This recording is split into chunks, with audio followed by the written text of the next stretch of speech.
Assalamualaikum anak-anak.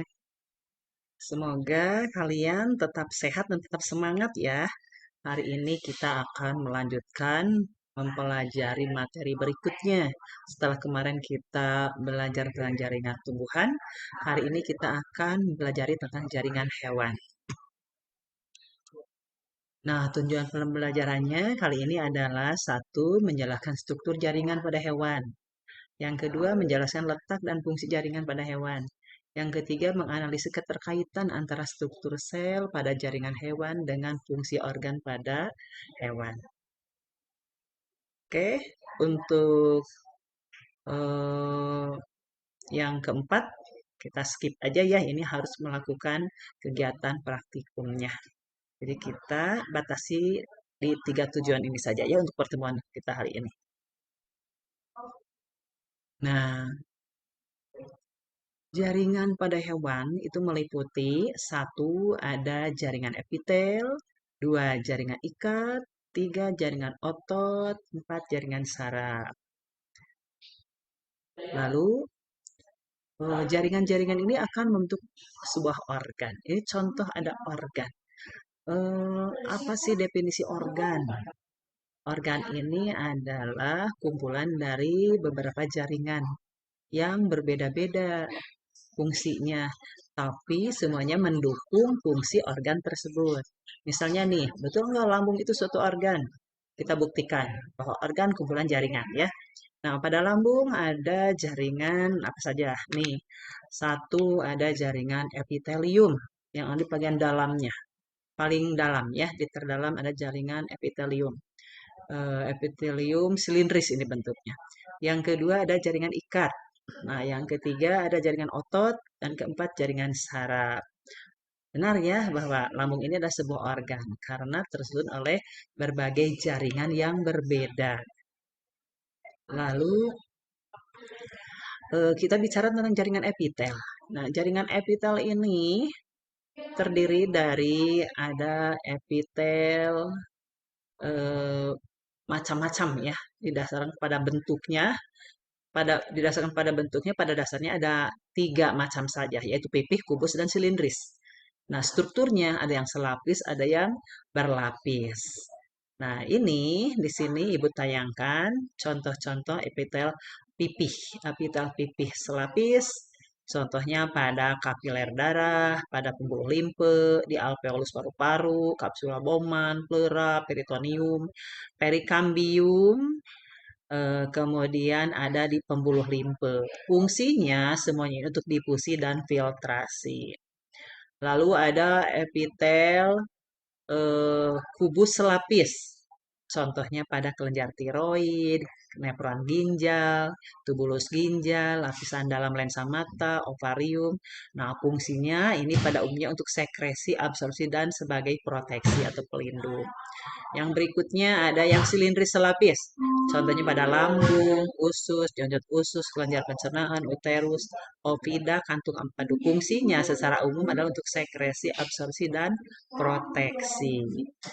Nah, berikutnya ada jaringan epitel berlapis banyak. Jaringan epitel berlapis banyak itu ada yang berbentuk pipih sehingga disebut epitel pipih berlapis banyak ya. Contohnya pada kulit, vagina, rongga mulut, rongga hidung, esofagus, anus, ujung uretra. Fungsinya untuk proteksi. Ada juga jaringan epitel kubus berlapis banyak. Nah, ini fungsinya contohnya di saluran kelenjar keringat, kelenjar minyak, kelenjar ludah, di ovarium, di eh, folikel ovarium, ya, pada testis. Nah, ini fungsinya secara umum untuk sekresi, absorpsi, dan proteksi atau pelindung. Ada juga epitel silindris berlapis banyak.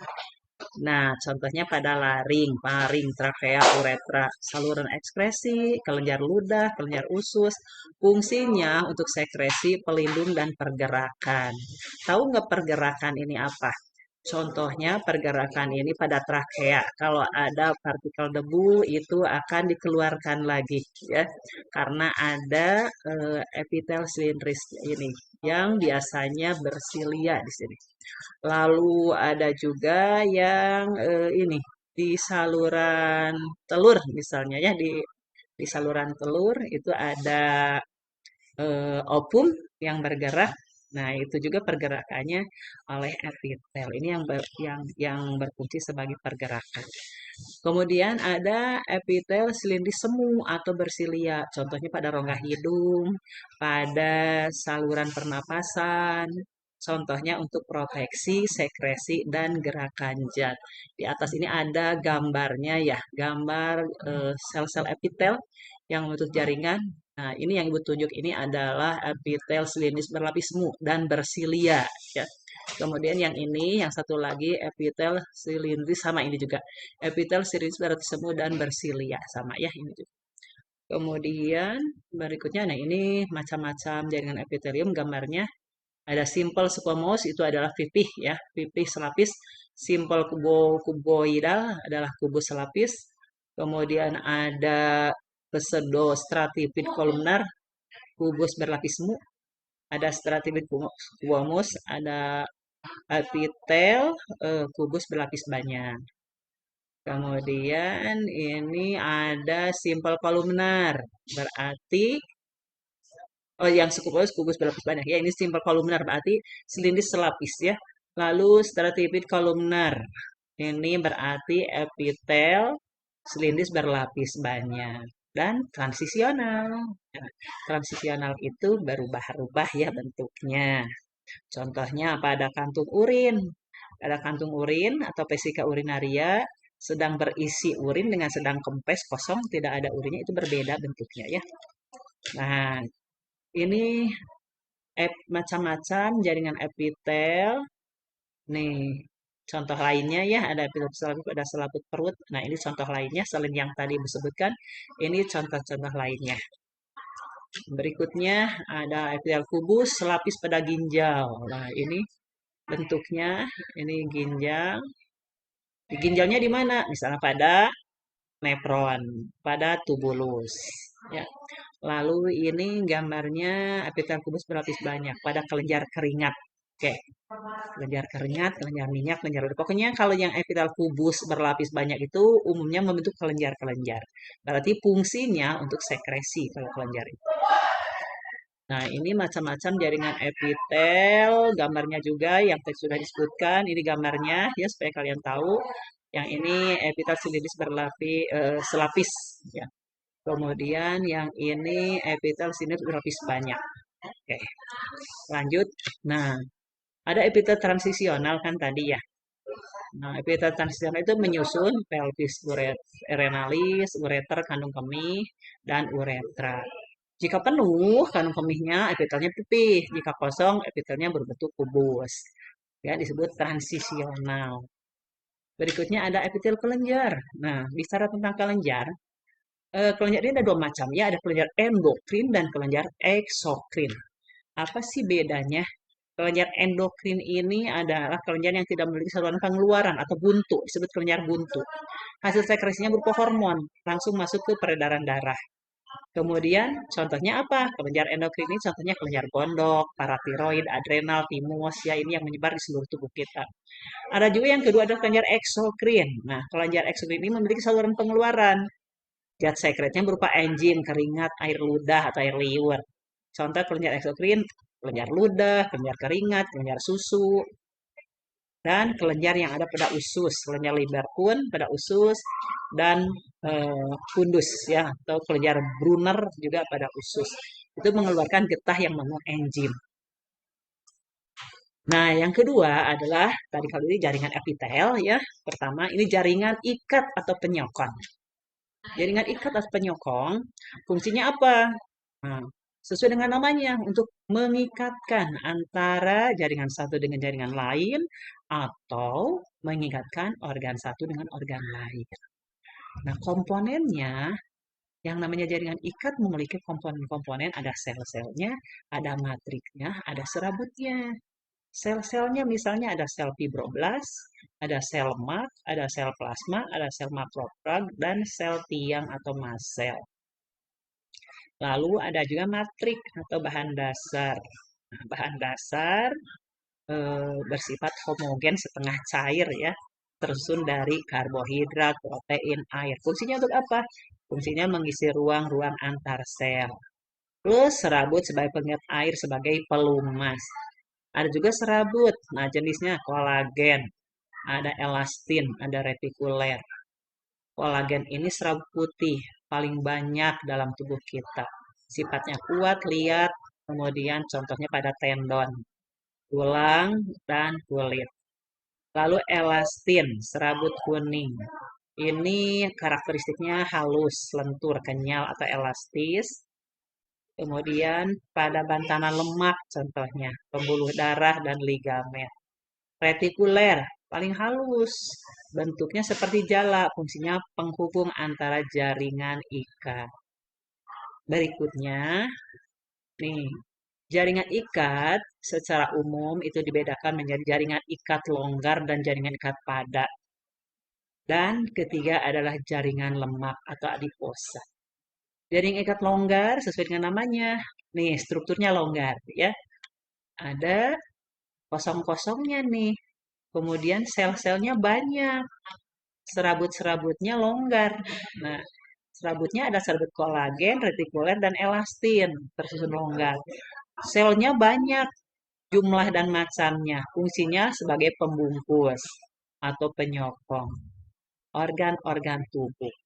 Mengisi ruangan antar organ. Penyedia nutrien. Terdapat di bawah epitel dan di sekeliling kapiler. Kapiler darah ya.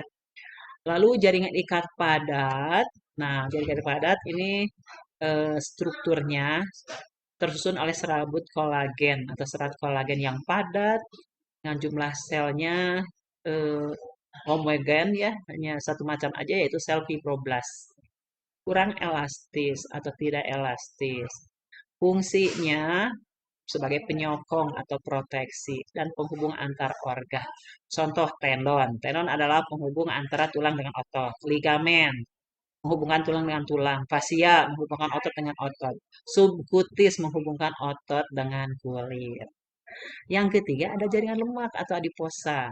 Sebetulnya jaringan lemak ini adalah jaringan longgar. Ya, karakteristiknya sama. Hanya sel-sel diisi oleh tetes-tetes lemak atau butir-butir lemak.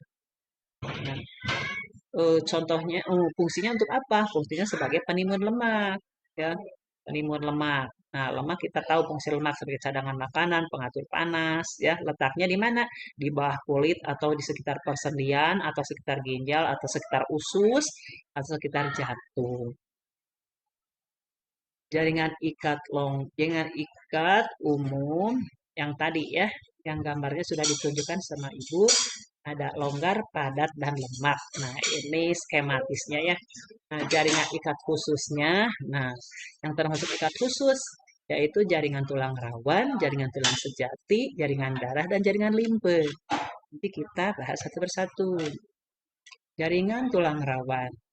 Jaringan tulang rawan ini ada macam-macamnya tersusun dari ada rawan hialin, ada tulang rawan elastis atau jaringan tulang rawan elastis, dan jaringan tulang rawan fibroblast. Dia tiga macam. Ciri-cirinya yang jaringan tulang rawan hialin mengandung serat kolagen halus, putih, kebiruan, matriknya lebih jernih dan transparan. Paling banyak dalam tubuh ini ya, fungsinya menguatkan saluran pernapasan dalam gerakan sendi. Kemudian terdapat juga pada rangka embrio, pada sakroepipis, pada persendian, ujung tulang rusuk, laring, trakea, dan bronkus. Kemudian kalau jaringan tulang rawan elastis, mengandung serabut elastin dan kolagen, bentuk seperti jala, matrik keruh kekuningan, fungsinya fleksibilitas untuk kelenturan tubuh, untuk menyokong jaringan. Terdapat pada embrio, daun telinga, saluran eustachius, epiglotis, laring, dan bronkus. Yang ketiga, jaringan tulang rawan fibroblast mengandung serat kolagen yang padat kasar dan letaknya sejajar. Matriknya lebih keruh dan gelap. Ini paling kuat. Fungsinya pelindung dan penyokong. Di mana letak dalam tubuh? Contohnya pada hubungan antar tulang belakang dan tendon. Berikutnya, jaringan tulang. Artinya ini jaringan tulang keras atau tulang sejati. Jaring ikat yang sangat keras ya, karena matriknya mengandung